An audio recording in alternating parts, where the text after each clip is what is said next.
Que as palavras do Santo Evangelho perdoem os nossos pecados, em nome do Pai, do Filho e do Espírito Santo. Amém. Caríssimos irmãos e irmãs em Cristo, é com alegria que nós estamos reunidos para celebrar mais um dia da trezena em louvor ao padroeiro desta comunidade paroquial, Santo Antônio, na qual todos nós, não somente paroquianos desta paróquia, têm um grande apreço e amor a Santo Antônio, mas o mundo católico é o santo mais conhecido. Tanto é que em alguns países, principalmente na Itália, é curioso, isso o padre Luiz Fernando deve saber disso, mas é uma disputa entre os portugueses e os italianos, né? Até no missal tem assim uma curiosidade, né? Santo Antônio de Pádua ou entre parentes de Lisboa, né? Então ele é tão querido, tão nosso, tão irmão nosso, que a gente tem essa disputa, né? Quem é mais próximo. Sabemos, vocês conhecem bem a história melhor do que eu, né? Que ele é nascido português, lisboeta, mas faleceu em Pádua, na Itália. Tanto é que na Itália, Padre Luiz Fernando, você sabia disso, mas quando se fala assim, il santo, quer dizer, o santo, não precisa falar Santo Antônio, fala il santo, já sabe que é Santo Antônio, não é? Ele fala il santo, não precisa il Santo Antônio, não, é santo, já sabe que é Santo Antônio, de tão querido que ele é. E não somente invocado porque é o santo casamenteiro, né? Ficou essa pecha do santo, né? Mas é porque ele é um homem voltado para Deus, totalmente a sua vida, né? Eu tive a oportunidade em 2014 ir em Portugal, no lugar onde que ele nasceu, né? Na época era a casa, né? Mas hoje é uma igreja, e é muito bonito porque me reportou justamente a minha história aqui, né? Da paróquia, né? Enquanto era a igreja Santo Antônio, que era da paróquia São Sebastião. Então é um santo muito próximo, porque ele viveu como nós há mais de 800, 900 anos atrás, mas ele é muito próximo, muito querido a nós, né? E hoje o tema dessa trezena é Santo Antônio, curai todos os enfermos, né? As histórias que se contam, né, de Santo Antônio, né, que ele era um grande taumaturgo. Que palavrão que é esse? Taumaturgo. Taumaturgo é algo que realiza milagres de tudo aquilo que Santo Antônio viveu, né? E muitos relatos também têm de curas na vida de Santo Antônio e depois da morte dele, pela sua intercessão. Mas ainda nesses tempos que nós vivemos, de tantas incertezas, de tantos medos, mas é importante a gente olhar para o santo e invocá-lo não somente nos momentos de necessidade. O santo ele é um exemplo para vivermos a cura do interior do nosso coração. Hoje, pelo avanço da ciência, nós sabemos, né? Infelizmente nós estamos no meio dessa pandemia ainda, né? Tantas pessoas, intenções que nós colocamos pelos falecidos, pessoas próximas a nós. Mas existem outras ordens de doenças também que a gente precisa pedir cura também. Cura dos sentimentos. Há muitos sentimentos que deixam a gente adoentado também, né? Mágoa, ódio, ressentimento, vingança, revide, isso daí não faz bem, também é uma doença. Às vezes a gente só fica preocupado com a doença física. Claro que ninguém quer ficar doente, mas se esquece da doença da alma também, a doença espiritual, né? Aquele que está frio espiritualmente, né? Que a gente chama de assídia. O que é assídia? É uma frieza espiritual, uma tibieza espiritual. Então a gente precisa também pedir essa cura ao Senhor por intercessão de Santo Antônio. E também a doença que é justamente, hoje em dia, tantas doenças psicossomáticas, né, psicológicas, né, depressão, quanta pessoa sofre de depressão, né, síndrome do pânico. É claro que nós devemos lançar mão da ciência também, né? Deus cura, mas Ele age na sua cura através da medicina, dos médicos, e não entrando na questão que a gente está vendo tão polarizada hoje, mas a gente saber que Deus deu a capacidade da medicina e inteligência para o ser humano para tirar o sofrimento do outro também, inclusive as doenças psicológicas também, né? Todo o ser humano é um todo, e é por isso que nós nos aproximamos da Eucaristia como remédio. O Papa Francisco, domingo, na oração do Ângelus, ele disse que a Eucaristia não é prêmio para os santos, é remédio para os doentes. Então a Eucaristia, claro, tem que ter as predisposições internas para a gente receber os frutos da Eucaristia, claro, com certeza, mas saber que a Eucaristia é um remédio. Só que se a gente não toma cuidado, por exemplo, quando o médico prescreve um remédio para a gente tem que tomar certinho, não é verdade? Você toma lá de vez em quando, esqueci de tomar um remédio, não vai fazer efeito. A Eucaristia também, de vez em quando eu vou a Eucaristia. Não que o remédio é fraco, não, é o doente que é ruim. Porque não faz a prescrição correta. Principalmente os homens, né? Muitas vezes são arredios a médico, né? Mas é preciso a gente cuidar-se, curar-se nesse sentido. Então a Eucaristia para nós é esse grande remédio que cura muitos males. Mas é preciso a gente também se predispor para que os efeitos da Eucaristia sejam realmente eficazes. Não basta simplesmente a gente, comunguei, está tudo resolvido. Não, mas a gente precisa colaborar com a ação de Deus em nós. A primeira leitura que nós ouvimos, extraída da segunda carta de Paulo aos Coríntios, nos fala justamente disso, que nós devemos viver uma vida como sim e não, sim e não. Um pé em cada barco, como a gente diz. Eu vou fazer de qualquer jeito aí. O ensinamento que vos transmitimos, diz Paulo, não é sim e não, pois o Filho de Deus, Jesus Cristo, que nós, a saber, e coloca os seus companheiros Silvano, Timóteo e Paulo, pregamos entre vós, nunca foi sim e não, mas somente sim. Uma das consequências da nossa vida que muitas vezes a gente fica perdido é justamente isso, essa incoerência. Faço o que eu digo, mas não faço o que eu faço. Outro dia, eu lendo um texto, achei muito interessante, falava a respeito disso, das pessoas que muitas vezes criticam as pessoas que não vêm à igreja. Eu não vou na igreja lá porque é um bando de pecadores, todo mundo faz errado. Aí o texto continua dizendo, mas aqueles que vão à igreja pelo menos escutam em você. Entenderam o que o padre quis dizer? Pelo menos a gente está escutando. E aqueles que nem escutam, né? Então, é claro que é um compromisso e é um comprometimento nosso que ouvimos mais ainda. Ser sim a Deus, ou seja, sim à vontade dEle. Deus ofereceu todas as possibilidades de salvação para nós, mas muitas vezes nós dizemos não a Deus.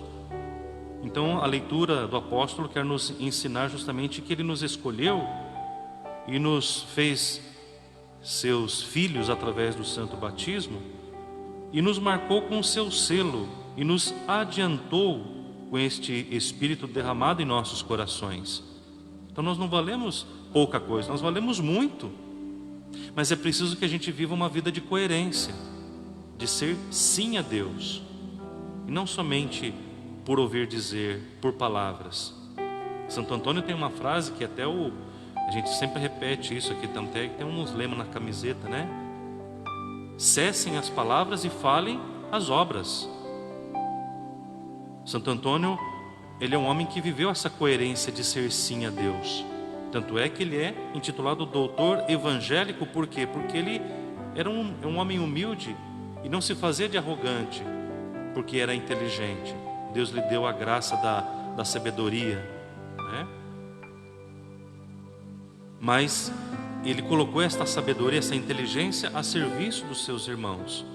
Se eu não me engano, foi o primeiro professor de teologia da ordem dos franciscanos. Ele ensinou, né, a teologia, a ciência, a razão, mas não como forma de se colocar acima do outro, não, mas se colocou a serviço do outro, a inteligência a serviço dos irmãos. Esse exemplo que Santo Antônio também traz a nós, de coerência de vida.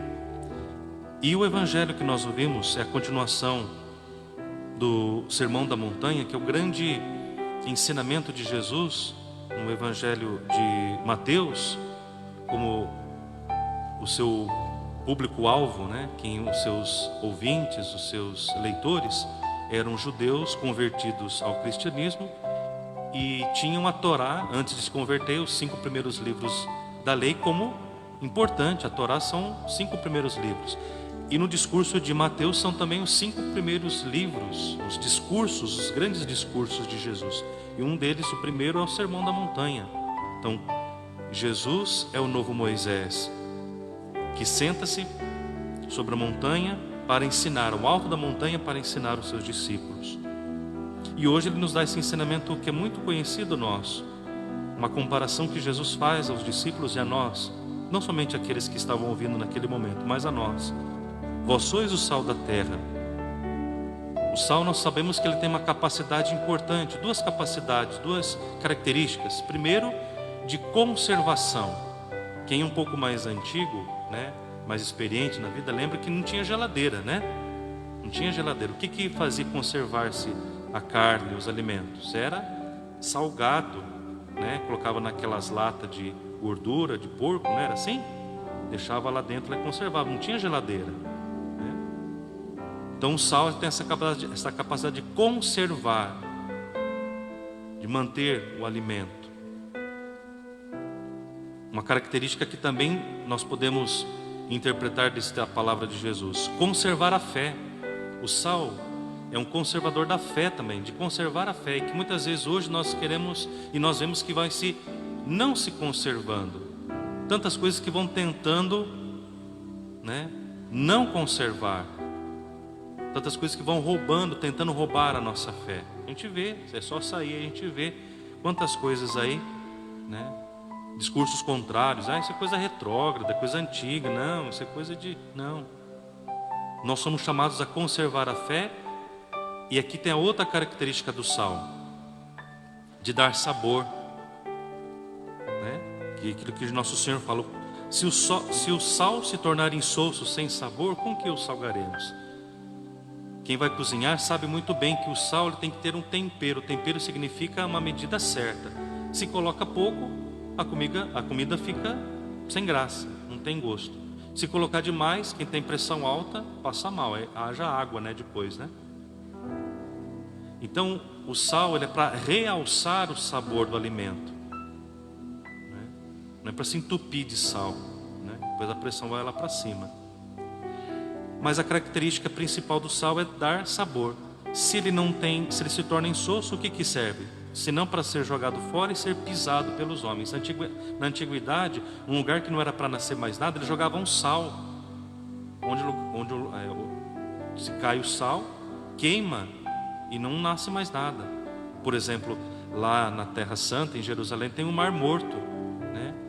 É uma alta quantidade de sal que tem na água, que não tem nada em volta, não tem vida, não tem peixe lá, porque é muito alto o grau de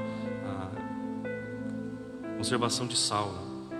Mas o sal tem essa característica de conservar e de dar sabor. Nós, como cristãos, somos chamados a conservarmos, a sermos conservadores no sentido bom da palavra, viu, gente? Não no sentido ruim, né? Para que nós possamos realmente dar testemunho da nossa fé e dar sabor. Não é um cristão insosso, sem sal. Nas nossas realidades nós vemos que tem muitos cristãos e nós muitas vezes corremos esse risco de sermos insossos, de não vivermos a nossa fé, de não testemunharmos a nossa fé. Às vezes tem gente que fala mal da nossa igreja, fala mal das nossas daquilo que é importante para nós, e a gente não se defende, não simplesmente para atacar. Não é isso. Se alguém xinga alguém que é muito importante para nós, a gente se condói, a gente não gosta. E por que muitas vezes a nossa fé é tão, né, tripudiada, tão desvalorizada? É preciso que a gente também conserve aquilo que é bom na nossa fé e dê o sentido do sabor. Depois nosso Senhor dá esta comparação bonita, que nós somos a luz do mundo. A luz ela tem a capacidade de justamente clarear as coisas.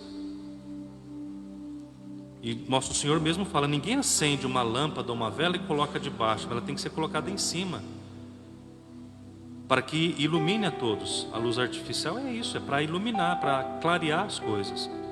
Eu fico imaginando no tempo do Natal, Como que é bonito a gente ver, né? Muitas luzes, né? Na época do Natal, né? Só que uma luzinha só, ela não chama atenção, né? Mas ela faz diferença. Agora aquele monte de luzes, ela embeleza uma fachada de uma igreja, a casa, a árvore de Natal. Nós também somos chamados a ser esses pequenos luzeiros. Mas é importante que a gente, e aqui quando o nosso Senhor fala que esta luz tem que ser colocada e brilhar para todos os que estão na casa, não é um sentido de arrogância. Olha, eu sou cristão aqui, eu sou... Não. Aqui nosso Senhor está falando que o seu testemunho, o seu modo de se comportar, o nosso modo de viver a fé, deve ser um testemunho para os outros. Santos e santas da igreja sempre se perguntaram diante do Senhor, como Santo Antônio também se perguntou: Senhor, o que queres que eu faça? É ser luz, para que vejam as vossas boas obras as pessoas e louvem vocês. Olha como aquela pessoa é generosa. Não, é para que vejam as vossas boas obras e louvem o vosso Pai que está nos céus. Ou seja, o elogio não é para nós. A gente vive num tempo que às vezes tem muita gente que quer os seus, confete serpentina, jogado em cima de você. Olha como aquela pessoa... Tem gente que às vezes fala assim: padre, eu fiz tanto por aquela pessoa e ela nem me disse um muito obrigado, então fica feliz que você fez certo. Às vezes a gente fica atrás de recompensas, de tapinhas nas costas. Isso não é cristão. Se você não foi reconhecido, foi até desprezado, fica feliz. Se você fez o bem e não foi reconhecido, melhor ainda, louvem o vosso Pai que está nos céus. É claro que um elogio faz bem, mas a bajulação, não. Se a gente fica procurando bajulação, e tapinhas nas costas, a gente não vai muito longe, não. A gente está sendo, adulterando aquilo que Jesus, que o Senhor quer de nós. Então, meus irmãos, que nós possamos realmente viver esse Evangelho na concretude da nossa vida, nas nossas atitudes, como Santo Antônio viveu. Celebrar a festa de um padroeiro, de um santo, a gente pode recorrer e deve recorrer a ele, como na nossa fé católica nós cultivamos e cultuamos? Claro que sim, ele é intercessor. Mas a verdadeira devoção a um santo é imitar as suas virtudes. Toda vez que a gente olha para um santo, de modo particular Santo Antônio, é para a gente espelhar nele as virtudes que ele viveu, da humildade que ele viveu. Um homem inteligente, mas que fez os serviços mais humildes no convento, como franciscano. Não queria ostentação. Foi um homem que falou de Deus, mas com certeza ele falou, e segundo a tradição, ele foi um homem que pregou muito, pregou a verdadeira fé e combateu aquelas heresias que não destoavam de Deus, mas que ele foi justamente um homem que fez-se conduzir por Deus, um homem de oração. O que é ser santo nos tempos de hoje? A exemplo dos santos e de modo especial a Santo Antônio, é ser canal de Deus para os outros. Todos nós somos chamados à santidade. E santidade não significa não somente não pecar. Claro, santidade é ter uma vida coerente com a vida cristã. Mas uma característica importante da santidade é ser caminho de Deus para os outros. Muitas pessoas podem se aproximar de Deus ou se afastar de Deus por nós. Já pararam para pensar nisso?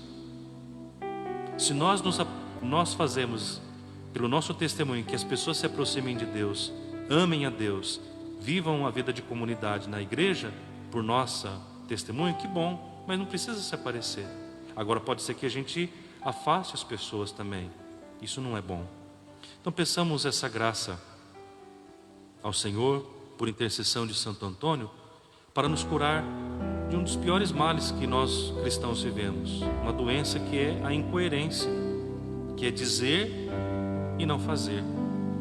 Então que nós possamos não somente rezar e pedir a intercessão de Santo Antônio pelos enfermos, que a gente precisa, é incumbência nossa também, obrigação nossa, mas também que a gente seja promotor de saúde para os outros, saúde de fé, falar bem, ser uma pessoa positiva, ser uma pessoa tolerante, ser uma pessoa que não fica criticando, que não fica julgando, que não fica apontando os outros, mas que ajude os outros a serem cristãos melhores também. Ser santo é isso, é ser um cristão que vive o Evangelho e que ajuda os outros também a encontrar o caminho de Deus. Que por intercessão de Santo Antônio, nosso padroeiro dessa comunidade, nos ajude a viver também esta coerência de vida. Louvado seja nosso Senhor Jesus Cristo.